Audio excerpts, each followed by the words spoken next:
Hare Krishna, welcome to our daily blog. আজকে শুক্রবার, আমরা চলে যাচ্ছি মন্দিরে, কেননা আজকে দীক্ষার পুনর্মিলনী এবং বৈষ্ণব সেবার আয়োজন ছিল। এই জায়গাটি আমার প্রভুর খুব পছন্দের, কেননা এটা প্রভুর প্রাইমারি স্কুল ছিল। তারপর গাড়িতে করে 10 মিনিটের মধ্যে আমরা পৌঁছে যাই উচ্চুঙ্গা মন্দিরে। এটি এখানকার কেন্দ্রীয় মন্দির। এসেই দেখি অলরেডি প্রোগ্রাম শুরু হয়ে গিয়েছে। ভগবানকে দর্শন করে প্রভুর আলোচনা সভায় বসে পড়ি। প্রভু দীক্ষার্থীদের শুভেচ্ছা জানাচ্ছিলেন। যেহেতু আমরা ওনার আলোচনার শেষ পর্যায়ে পৌঁছেছি, তাই সম্পূর্ণ কথা শুনতে পাইনি।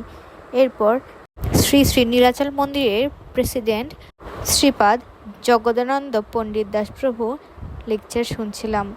প্রভু দীক্ষার্থীদের কর্তব্য এসব সম্পর্কে আলোচনা করছিলেন। বেশ অনেক ভক্তই উপস্থিত ছিলেন। আমি এত ভক্তদের কাউকেই চিনি না, হয়তো রেগুলার যাতায়াত হয় না, কিংবা ফেস্টিভ্যালগুলোতে ঢাকা অথবা অন্য কোথায় থাকা হয়, তাই সকলকেই বেশ অপরিচিত লাগছিল।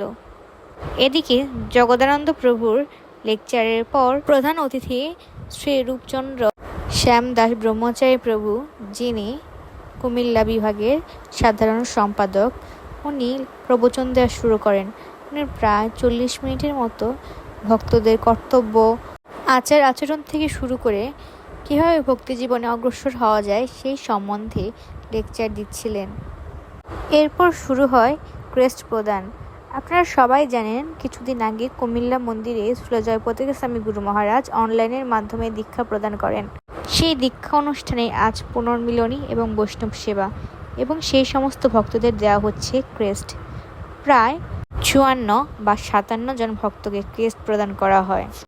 এরপর আমরা চলে আসি ছাদে। ভেবেছি ভোগরাতি হবে, তখন ভগবানের ছবি তুলব, কিন্তু প্রোগ্রাম শেষ হতে হতে বেশ অনেকটাই লেট হয়ে গিয়েছে, তাই সরাসরি প্রসাদ ব্যবস্থা করা হয়েছে। প্রসাদের মধ্যে ছিল অনেক রকমের আইটেম, ছানা থেকে শুরু করে কিছুই বাদ যায়নি। এরপর নিচে এসে প্রভুপাদকে প্রণাম করে আমরা বেরিয়ে আসি। যদিও থাকার খুব ইচ্ছে ছিল, কিন্তু সম্ভব হয়নি, কারণ বাইরের আবহাওয়া ক্রমশ খারাপ হচ্ছিল। বেরোতে বেরোতে বেশ বৃষ্টি শুরু হয়ে গিয়েছিল। যাই হোক, কেমন লাগলো আজকে ভিডিওটি কমেন্ট করে জানাবেন। হরে কৃষ্ণ।